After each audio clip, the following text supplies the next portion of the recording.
娘亲，这里好热闹，那些人穿的比灵州的财主还要好。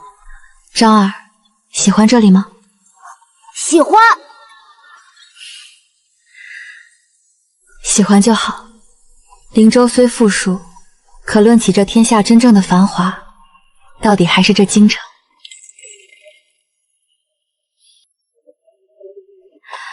那娘亲日后让你成为这里的主人，好不好？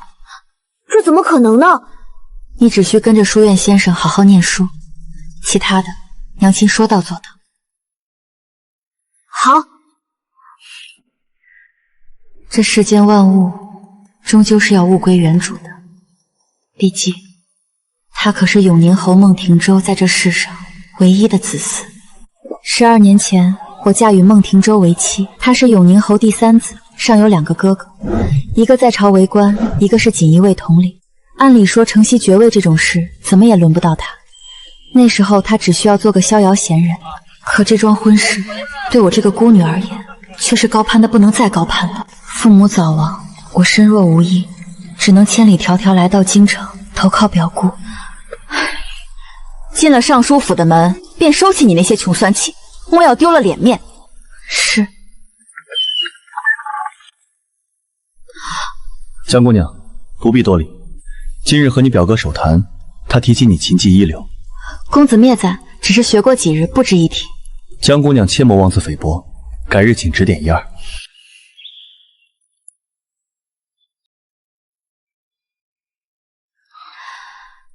孟公子，这首曲子你又错了一个音。知月，你这琴技我受教了。春去秋来，我们2人渐生情愫。对不起，孟公子。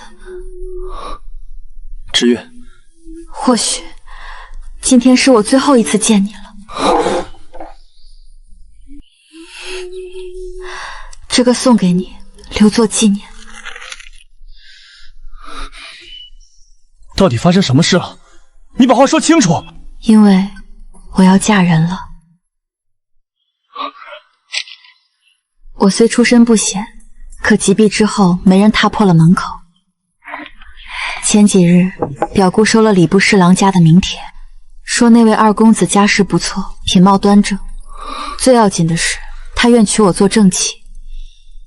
表姑叮嘱我，相看那天要好好表现，不要错过了这桩好姻缘。我娶你！什么？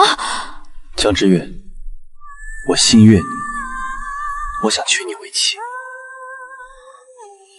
哎呦，这可是永宁侯府的3公子，快去推了那礼部侍郎家的亲事，告诉他们知月已有良缘。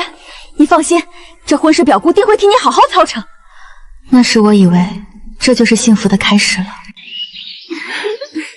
嫁入永宁侯府的日子算得上顺累无忧，公婆和善，直隶和睦。我与庭舟更是琴瑟和鸣，只是好景不长，李欣儿回来了。2人算是青梅竹马。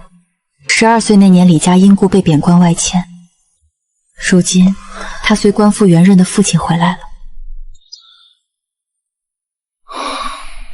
庭舟，可是衙门的事太累了，你这几日茶饭不思，人都消瘦了许多。这香囊还差几针就收尾了，你若是累了，便早些歇息。我要娶平妻。明明前几日你还缠着我。我也没想到这么多年过去，心儿竟然还记着当初的情谊。她至今未嫁，独自一人撑到现在。如今面对她，我实在心中有愧，所以我定要补偿她。她12岁随父离京，我13岁住进表姑家认识你，却对此毫不知情，所以凭什么委屈我补偿她？没事，知月，只是平妻而已，又不是让你下堂。心儿这人我了解，她性格直爽，心直口快，人却不坏。日后她进了府，你们2人定能好好相处的。好好相处？我认得你，就是你勾引了3哥哥。我没有，谁信呢？就凭你这破落户的出身，若不是用了些狐媚手段勾引，怎么能攀上孟家这样的好门第？你知不知道廉耻二字怎么写？知月，你尽管把心放进肚子里，为夫保证，即使日后心儿入了府，我对你的疼爱也绝不会减少半分。若我不愿呢？不愿？知月，你怎就不能懂事些，为我考虑一二？如今李大人官复原职，心儿的身份在你之上，若不给平妻之位，难道你要让她委屈做妾？你若真是不愿，那便只有和离了。江知月，我看你离了我还能到哪儿去？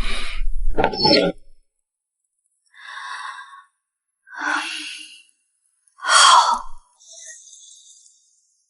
那便和离。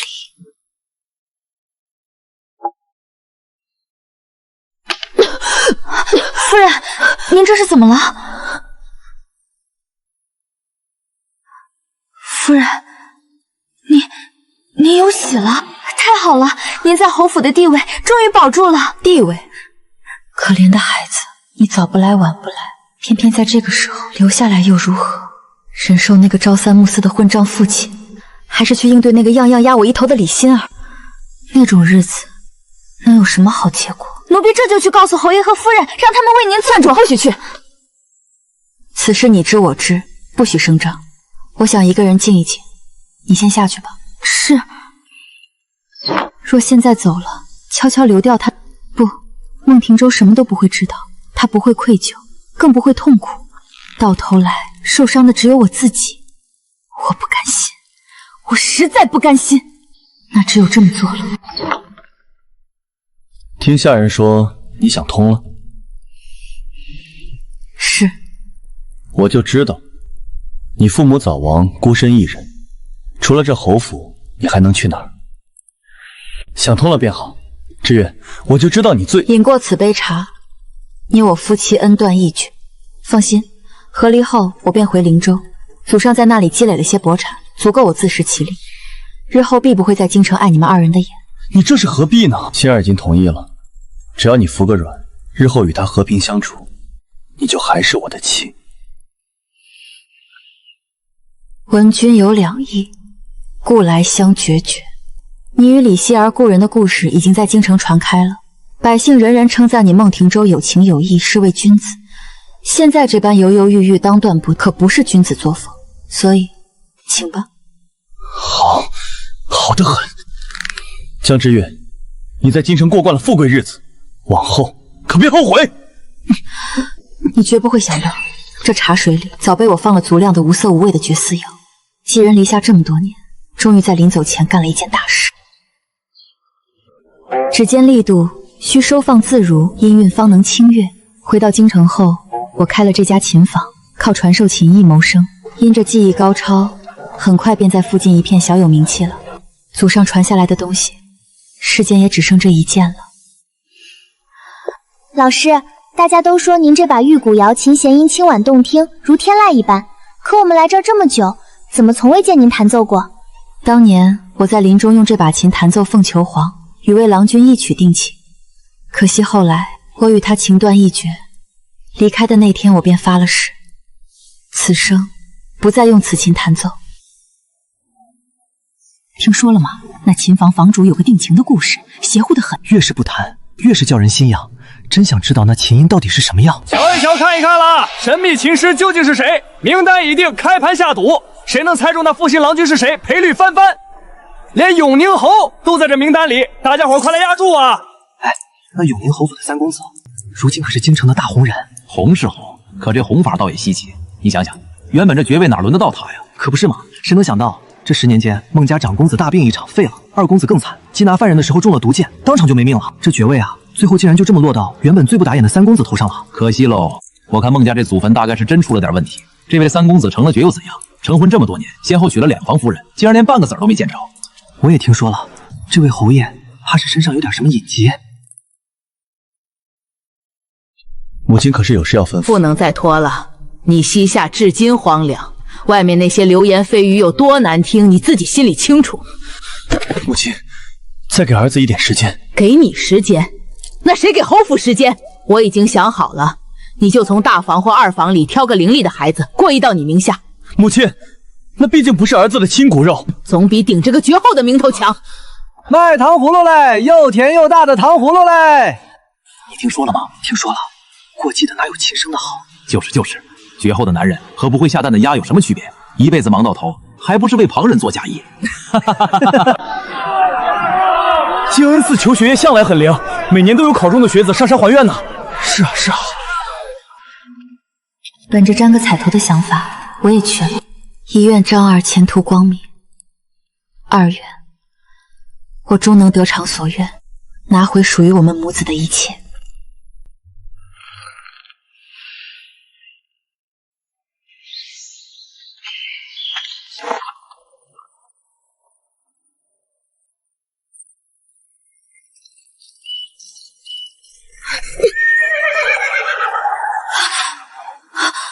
发生什么事了？老夫人，你醒醒啊！快来人呐！祖母，你别吓我！救命！有没有人救救我祖母？这可怎么办？这荒郊野岭的，连个大夫都没有。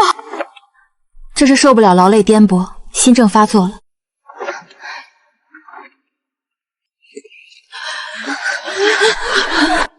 诸位别急，我这婢女略通医术，让她瞧瞧，定会无恙的。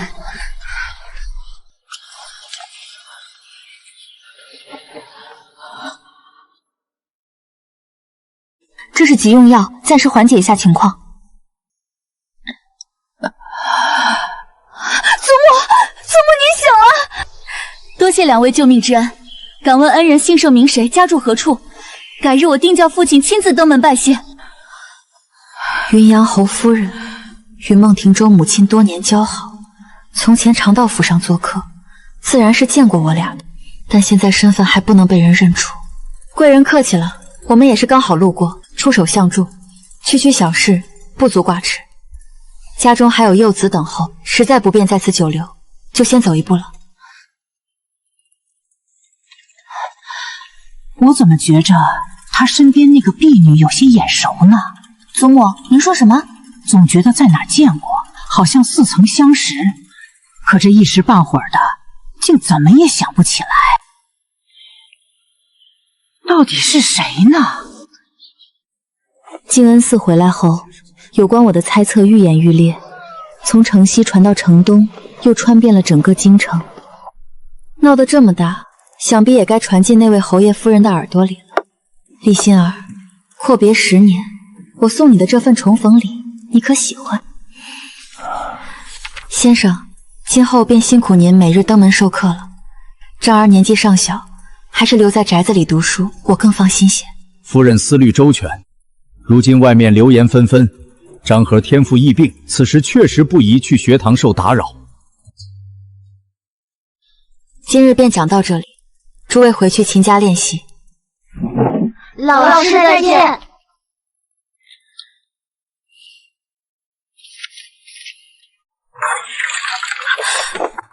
就是她！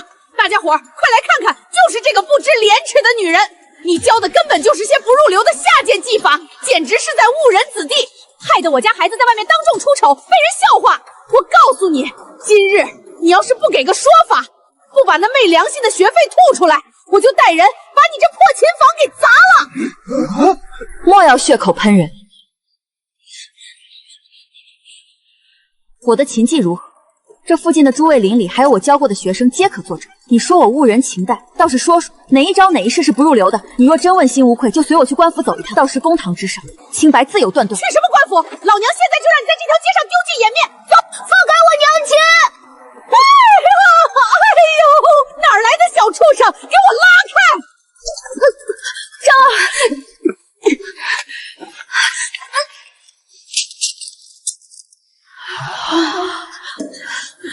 长成这副骚狐狸样，还说不是骗子！你们几个还不快动手，把他的店给我砸了！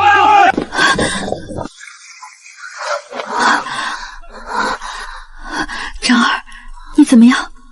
母亲，我没事。大家伙儿瞧瞧啊，这孤儿寡母的没个男人，哪来的银钱在京城落脚？肯定是这女人在背地里偷了不少汉子，你们说是不是？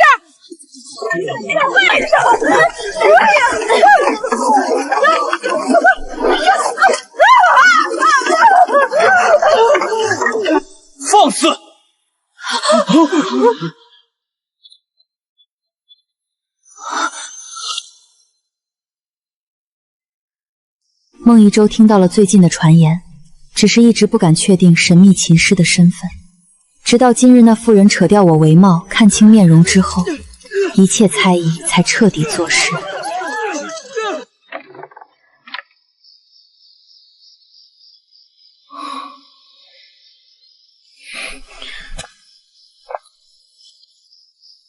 知月，你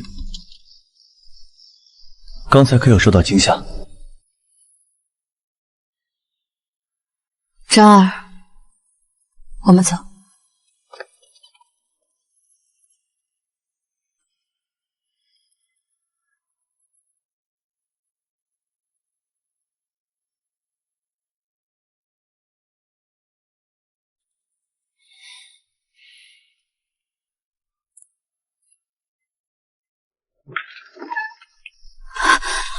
江知月，今日我帮你解了燃眉之难，连请我进去喝杯茶都不行吗？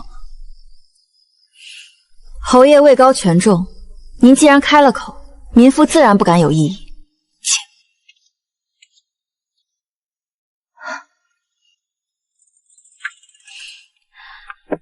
家中清贫，只有些散茶，入口难免涩口，侯爷不要介意。以前你的手只用来写字绘画、弹琴插花，如今却要做这些杂活。难道这些年你们母子过的就是这样的生活？由奢入俭虽难，可只要放下那份心气，坦然接受了，也没什么过不去的。自食其力又不丢人。在灵州时比这里要好一些。那为何又回了京城？灵州的教书先生说张儿天资聪颖，留在哪儿怕是耽误了，希望我能为他找个更好的老师，我这才带他回到这里。只是京城居大不易，日后用钱的地方还有许多，于是生活便清简了些。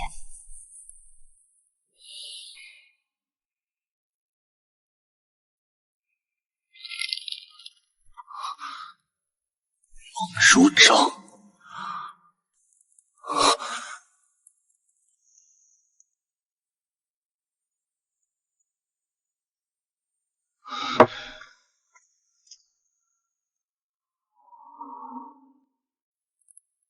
我的，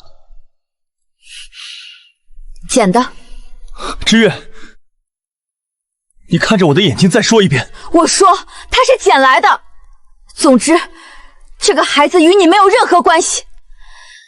你我早已恩怨两清，我的事我的孩子，都与你永宁侯毫无瓜葛。刚才在琴房，是你非要多管闲事。两清，江知月，你觉得我会信吗？一边跟我写下和离书，一边却悄悄生下我的孩子，这就是你口中的两清？这些年你一个人带着孩子到底是怎么熬过来的？为什么不说？你在京城受了这么多排挤刁难，又为什么不说？你明知道只要你开个口，我绝不会不管你。够了，孟庭州，你给我闭嘴！你以为当年我是真的愿意放下侯府的荣华富贵不要吗？你以为我是真的想自请和离，带着孩子去过那种吃了上顿没下顿的苦日子吗？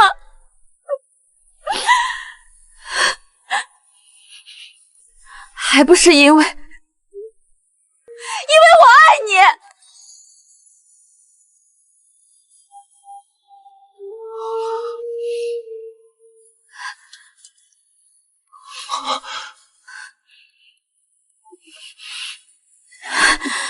我不能容忍我的夫君要把给我的爱分出一半给别人，我不想和其他女人共侍一夫。你以为我不想做个大度善良的嫡妻吗？我也想不妒不闹，这样就能永远留在你身边。可是孟田舟，我做不到，我真的做不到。一想到你会像爱我一样去爱另一个女人，给她写同样的情诗，带她去上我们曾看过的春樱，甚至与她琴瑟和鸣，恩爱缠绵，那样的场景，光是想想我就快要疯掉了。你让我怎么办？你告诉我，我还能怎么办？除了和离，我还有什么别的办法呢？难道要我眼睁睁看着自己在那侯府里变成一个疯子吗？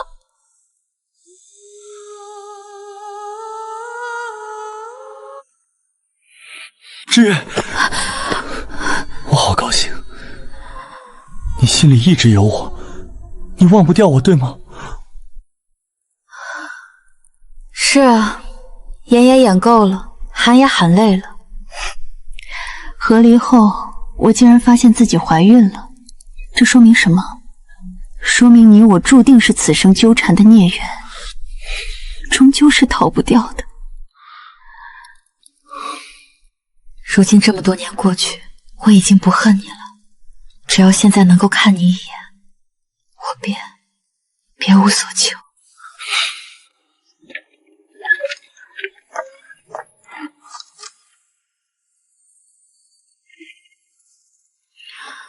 我关停了琴坊，在孟庭舟的安排下，带着张儿搬进了他的另一处宅园。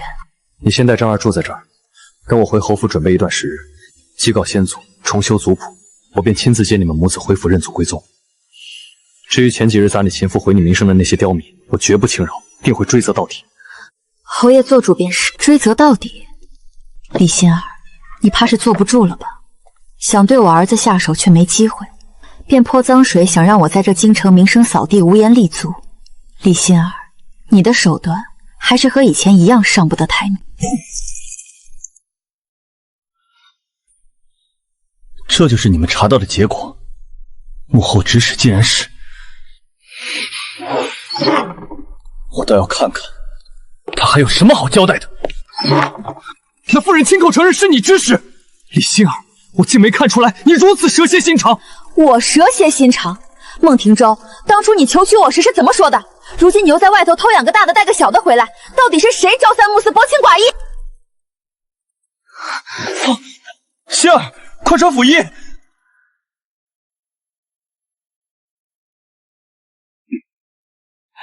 恭喜侯爷，贺喜侯爷！夫人这是气急攻心，加之已经怀有2个月的身孕，这才晕了过去。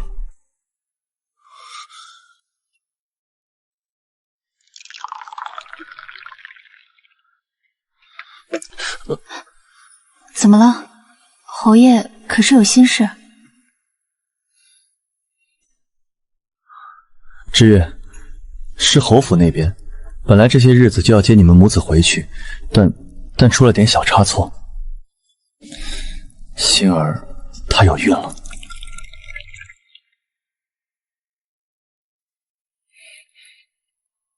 知月，心儿的脾气你是知道的，如今她怀了身子，受不得半点刺激。你和张儿回府认祖归宗的事，恐怕要再等等了。等她平安把孩子生下来，我定会第一时间接你们回去，委屈你们再等些时日，可好？爹爹，你会不会有了弟弟妹妹就不要我和娘亲了？傻孩子，怎么会呢？无论是你还是以后出生的弟弟妹妹，都是我孟庭舟的亲生骨肉，在我心里，你们的分量是一模一样的，谁也越不过谁去。好，只要你不忘记我和张儿，无论等多久，我们母子都愿意。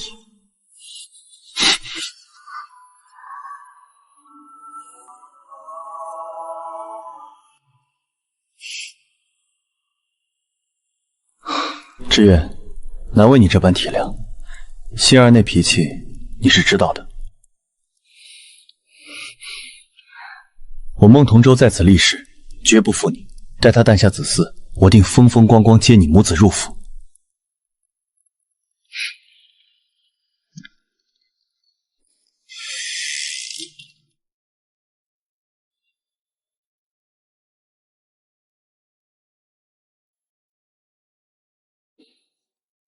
娘亲，他刚才说的话是真的吗？不知道。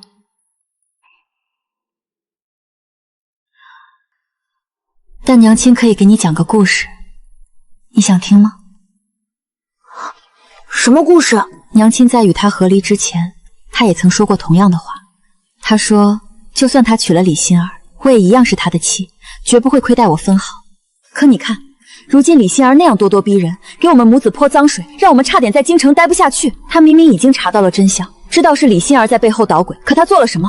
他不肯还我们母子一个公道，甚至连半分惩戒都没有。张儿，你觉得他说你和其他孩子分量一样重，这句话还可信吗？不可信。娘亲，我懂了，命运要掌控在自己手里，除了自己，谁都靠不住。即使不回侯府，我也能靠自己读书考取功名，将来给娘亲挣个好前程。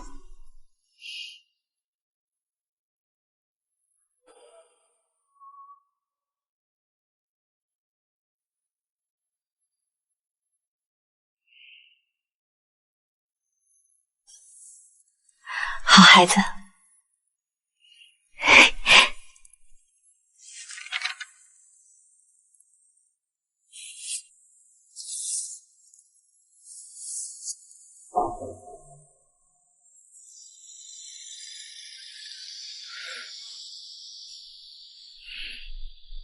侯爷这些日子来的倒比以前勤了些，只是这大热的天，怎么穿得这样厚实？衙门里事多，这些日子忙得焦头烂额，也只有到你这儿才能躲个清醒。侯爷，别动，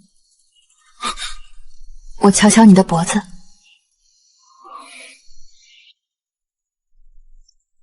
想必又是心儿妹妹，她怀着身子受不得气。若是因为我和张儿的事惹得你们生了嫌隙，我这心里实在难安。知月，你说什么胡话？我来这儿怎会为难？在那侯府里，我连口顺气都喘不上，反倒是委屈了你们母子。你们住在这儿，可有什么缺的少的？有什么委屈尽管告诉我。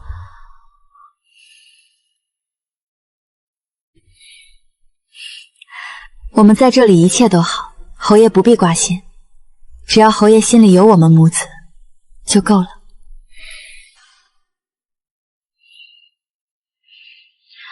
侯爷厚爱，民妇心领了，只是什么？知月，你我之间还有什么不能说的？若是可以，我想要你的这块玉佩。我还当是什么大事，不过是一块玩物，你若喜欢，拿去便是。多谢侯爷。张儿往后求师问学，这京城大虞门第极高，有了侯府的信符，也能方便许多。有了这东西，不仅能为张儿铺路，去查李欣儿背后的那些安杂事，也该容易许多。生了，是个男小爷。好，孟家有后了，取名如玉，全府重赏。欣儿，玉儿生得好，我想着趁着满月宴之前，把接张儿回府的事也给办了。到时候双喜临门，咱们两房的孩子一起庆贺，岂不美哉？你说什么？你说什么？你要接那个野种回来？欣儿，注意你的言辞，那是我的骨肉，事关侯府名声，你要认那个来历不清不楚的孩子，我死也不同意。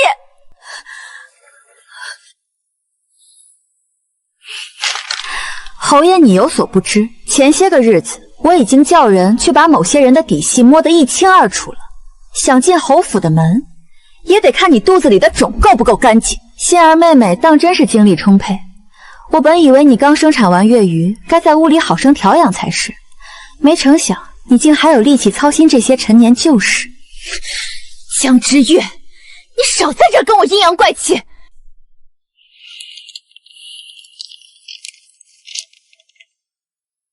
我差人去盘查了你在灵州居住时的邻里乡亲，白纸黑字写得清清楚楚。你且听好了，11年前你与侯爷和离，那是满京城皆知的事。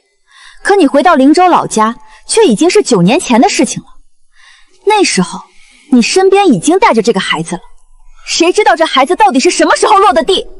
据我所知，从京城到灵州，哪怕是车马再慢，3个月4个月也该到了。江之月，中间消失的1年半时间，你究竟做什么去了？为了把这盆脏水泼湿，你还真是煞费苦心。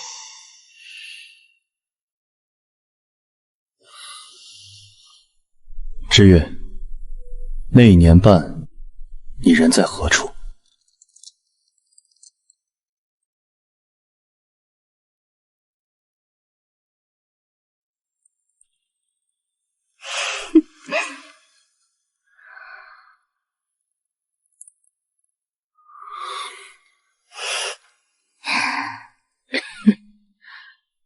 江氏，老身也想听听，这1年半你究竟在何处？怎么，搭不上来了？我就知道你这个孩子来历不明，根本就不是侯爷的骨肉。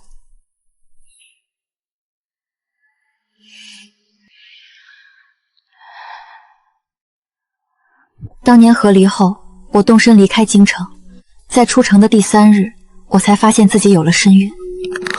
当时我孤身一人，车马颠簸的厉害，加上孕吐严重，身体实在吃不消，所以走得极慢。哼！谁曾想走到半路，恰逢南方爆发大水患，那一路上全是北上逃命的流民，满目疮痍。我身上带着银钱，穿着光鲜，又看起来手无缚鸡之力，为了自保，我不得不中途折返，在姚州城停了下来。直到后来外头的危险解除了，可我的月份也大了，实在不便再长途跋涉，于是我干脆就在姚州落了脚，在那里生下了孩子。生完张儿后，我身子虚，在那儿又休养了半年多，才辗转回到灵州老家。老夫人的长子当年便是奉旨治理这场水患时染上的肺病，从此缠绵病榻。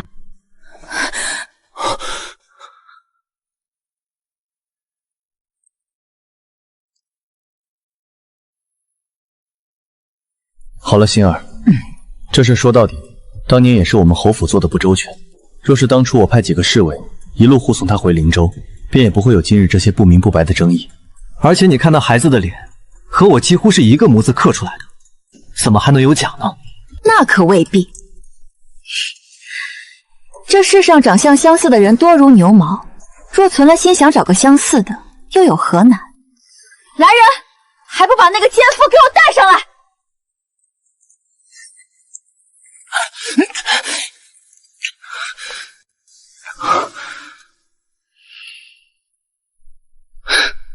萧克，一个江湖游侠。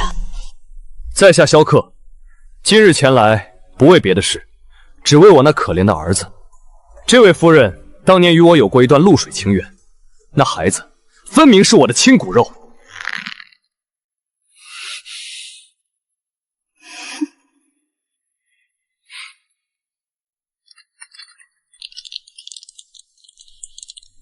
当年夫人行至半路，正值天色昏暗，几个流氓见她身边只带着个弱智婢女，便起了歹心，想要劫色。幸好我偶然路过，拔刀相助，这才保住了夫人的清白。夫人感激不尽，便在酒楼设钩请我一叙。也就是那晚，夫人不胜酒力，醉得迷离之际，竟将我认成了永宁侯，这才有了那一夜荒唐，也有了这个孩子。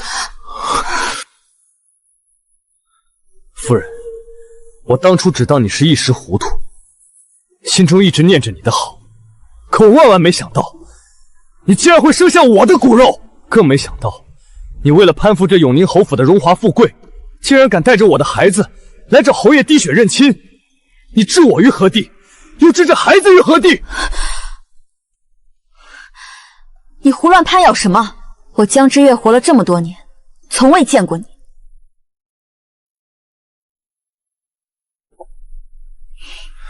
江之月，说这话你难道真的问心无愧吗？若你我二人素不相识，若非那夜一夜荒唐，我又怎么会知道，在你的腰侧一枚梅花形状的胎记？你胡说！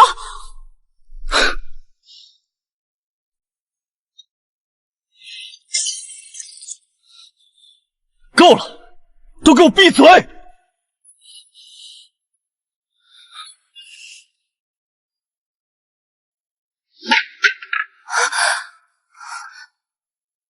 好了好了，都给我闭嘴！大庭广众之下，吵吵闹闹，成何体统？这种事，吵个几百年能吵出什么结果？何须如此麻烦？既然有人认领，有人抵死不认，那便依着咱们的老法子，直接滴血验亲就是了。到底是清白无辜，还是带了个来路不明的孩子试图蒙混过道，一验便知。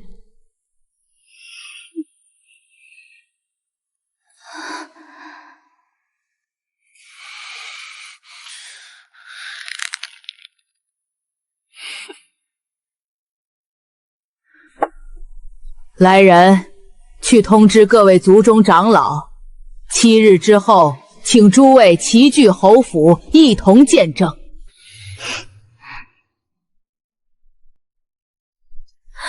为了防止这7日内有人在孩子身上动什么手脚，张儿，我便先带走，亲自照看。娘亲，张儿听话，随祖母去。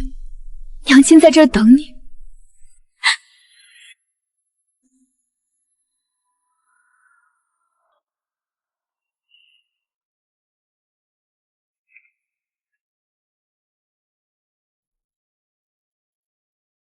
今日用于验亲的水与银针，皆是由我亲自监督准备的。此事关乎我永宁侯府嫡庶之别，血脉纯正，我定然不会有半分偏袒。既然诸位长老都没有异议，那便开始吧。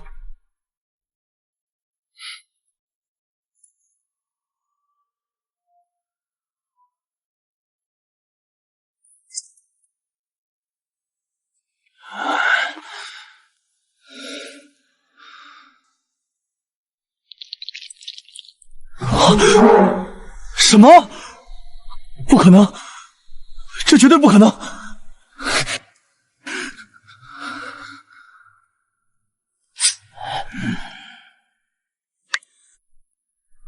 大夫，你快过来查查，这水是不是有问题？是不是有人在水里动了手脚？回侯爷，这水没有问题，难道还有其他蹊跷？定是有人换了碗，或是这银针有诈。侯爷，在下已经反复确认过了，这水、这碗连这银针都是干干净净的，这是老夫人亲自监督准备的，没人能动得了手脚啊！侯爷，您就接受这个事实吧。这2滴血不溶，说明这孩子真的不是您的骨肉。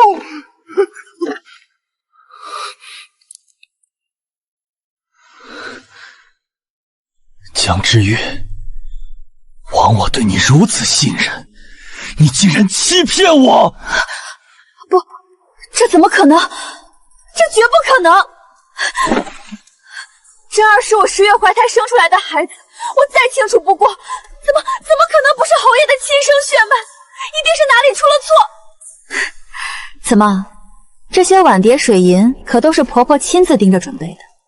婆母向来公正无私，你是觉得婆母会故意弄虚作假陷害你，还是觉得你自己能强过这如山的铁证？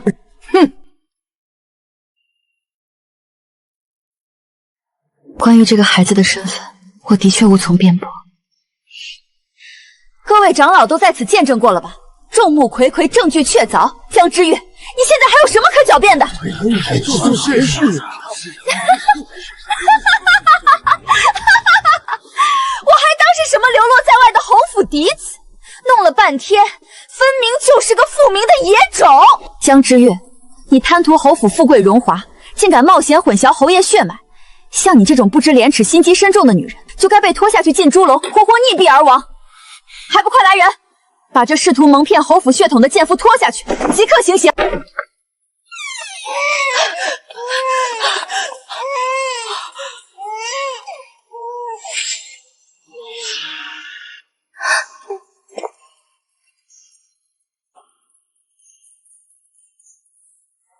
祖母、爹爹、娘亲。张儿，这几日在那边吃的如何？睡得可还安稳？有没有人吓唬你？娘亲放心，祖母待我很好。好孩子，这些日子让你受委屈了。既然方才口口声声说证据确凿，那现在请各位看个清楚。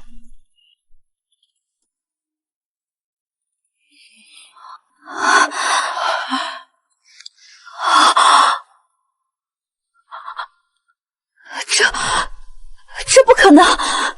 刚才验的可不是我的张儿，而是你的孩子孟如玉。而关于这碗血的结果，刚才你可是亲口承认了。江之月，你竟然敢诈我！我是诈了你，可若你真的问心无愧，行事端正，被我炸这么一下，又有何妨？你急着认下那碗血，是在心虚什么？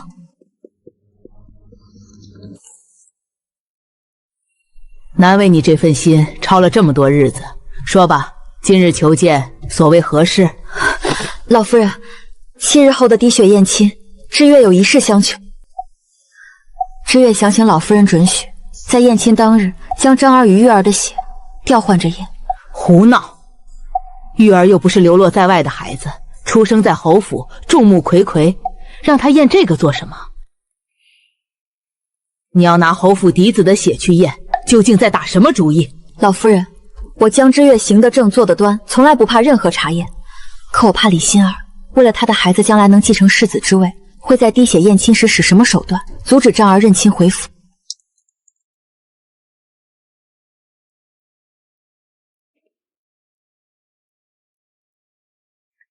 10年了，这孩子早不来晚不来，偏偏在你刚回到京城的时候，她就怀上了。这若是巧合，未免也太巧了些。老夫人明察，我此前请了暗探去查，发现李心儿与那萧克乃是旧识。当年他随父贬官外放，全家搬迁至临安时，2人便已结交。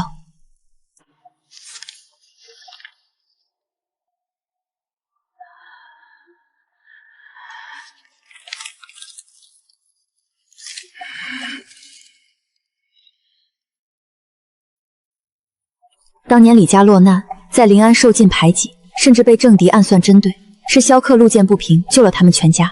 一个是肆意洒脱的江湖游侠，一个是落魄遭难的千金小姐。2人结识于微末，彼此互有好感，这一来二去，便生了情愫。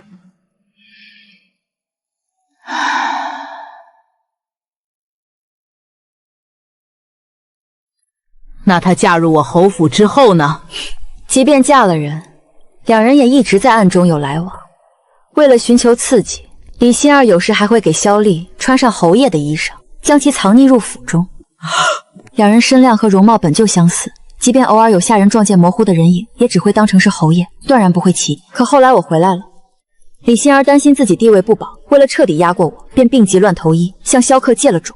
糊涂，简直荒唐！萧克恋慕她许久，自愿为她马首是瞻，不仅帮她借种，还帮她制造伪证诬陷我。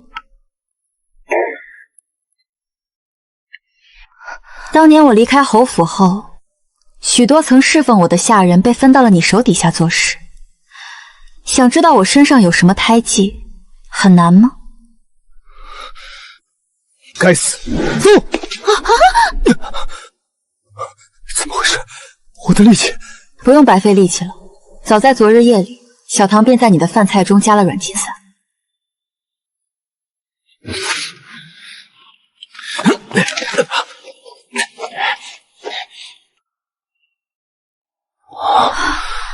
南疆有花名赤芍，微毒，服用后血液活性会暂时改变，使得任何人的血液都能与之相融。侯爷，请。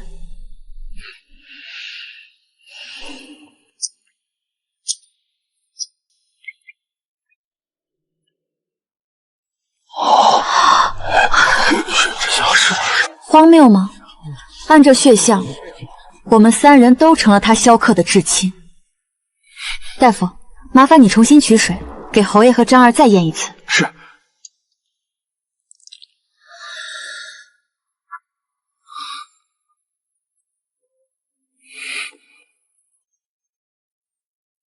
张儿，刚才是为父错怪了你。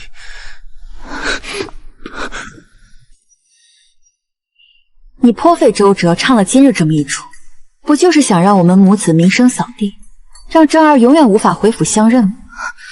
那样你和萧策的孩子就可以蒙混过关，将来继承侯爷的一切。可惜你机关算尽，终究还是漏算了一步。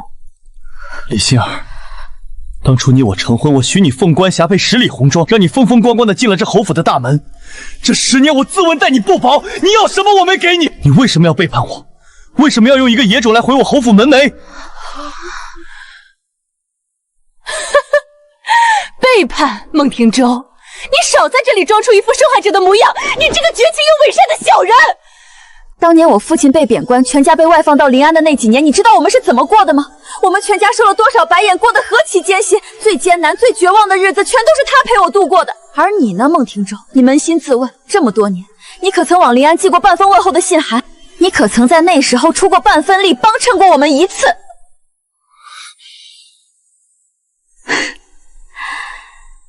你以为我迟迟不嫁，是因为心中一直惦记着你，忘不掉你吗？别自作多情了，孟庭舟，你以为你是谁？你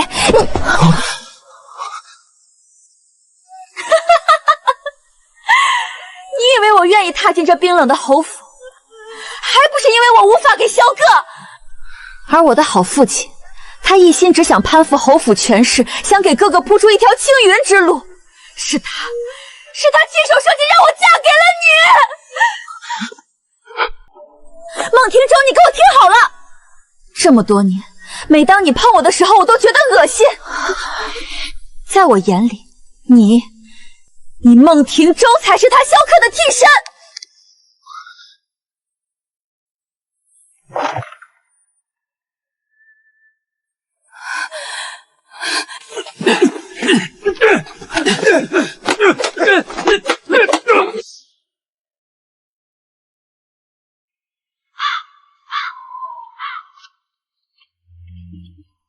按律本该一并处死的，可李家到底是出手了，封锁了坊间的传言。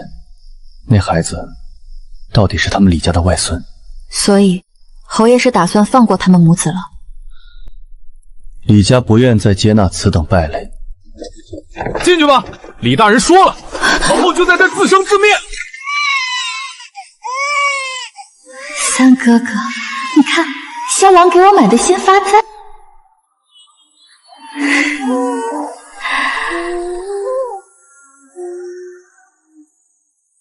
萧郎，我们回家了。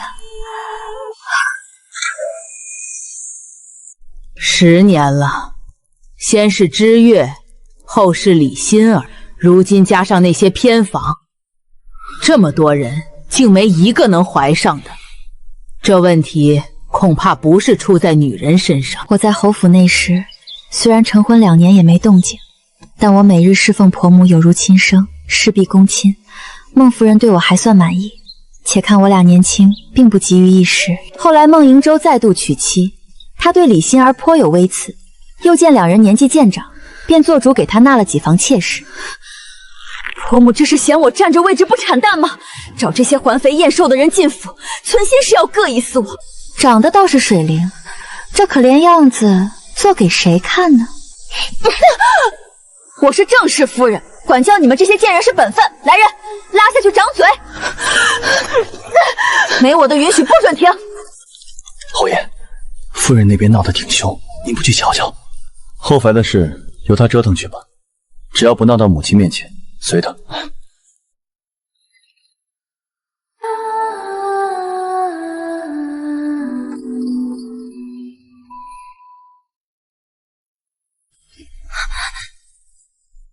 奴家姐弟相依为命，沦落至此，让贵人见笑了。侯府正妻汉妒，我若带你回去，李心儿定会让你死无全身。你且安心住在这里，锦衣玉食，什么都不会短了你。只要能伺候侯爷，名分不名分的，茵茵不在乎。侯爷这几日总是往近郊跑，说是公事繁忙。公事？他在外头金屋藏娇，真当我死人不成？跟上去，别院有侍卫护着，外头可没有。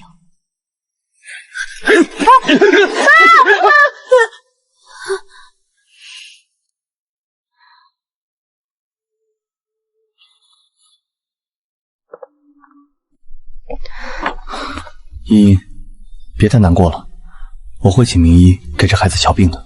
侯爷奔波劳累，喝口热茶歇歇吧。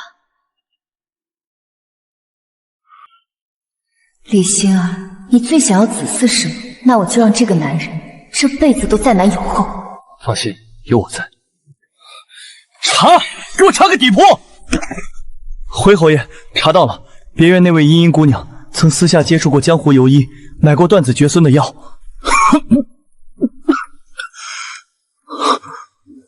2个，我最宠爱的2个女人，一个给我戴绿帽子，一个让我断子绝孙。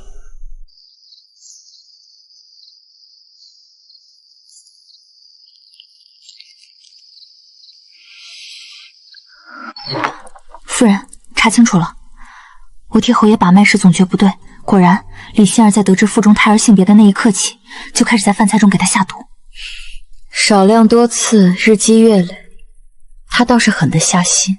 这种慢性毒药最是阴损，前段日子侯爷瞧着无事，实则内力早已亏空，积重难返了。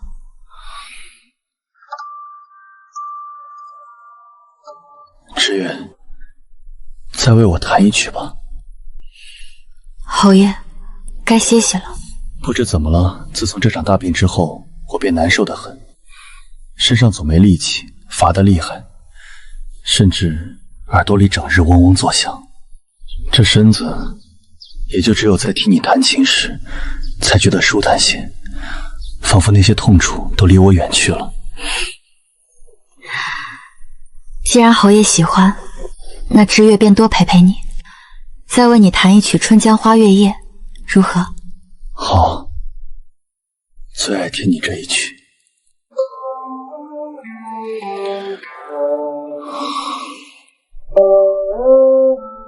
不是琴音能疗愈，而是你快死了。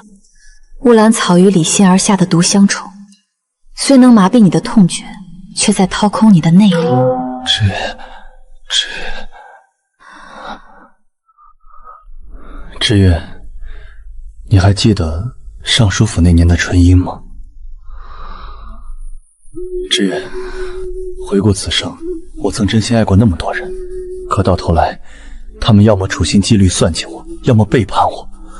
自始至终，真心待我的人只有你，我这辈子最对不起的人也是你。别说这些丧气话，侯爷好好养病，未来还长着呢。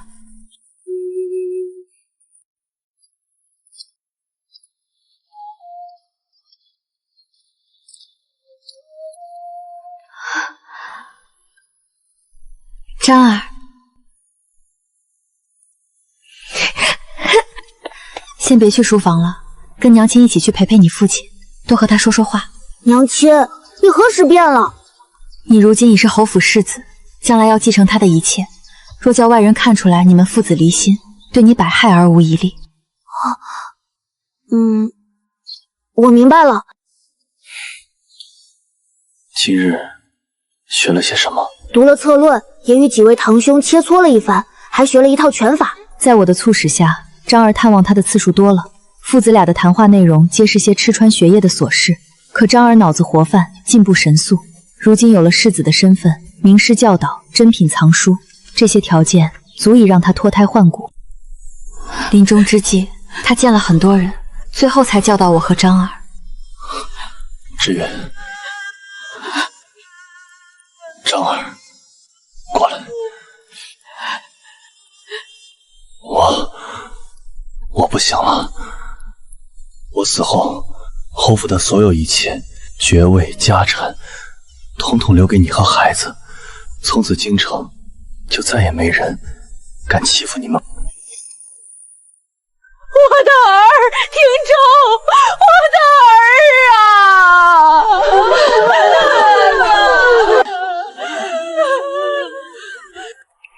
永宁侯生母姜氏，书慎姓程，教子有方，特封正一品诰命夫人，钦此。娘亲，往后在这府里，您便是唯一的尊贵。孩儿已向陛下陈情，今后您只是永宁侯的生母，再没人会将您与那人捆绑在一窗了。乌儿，真棒。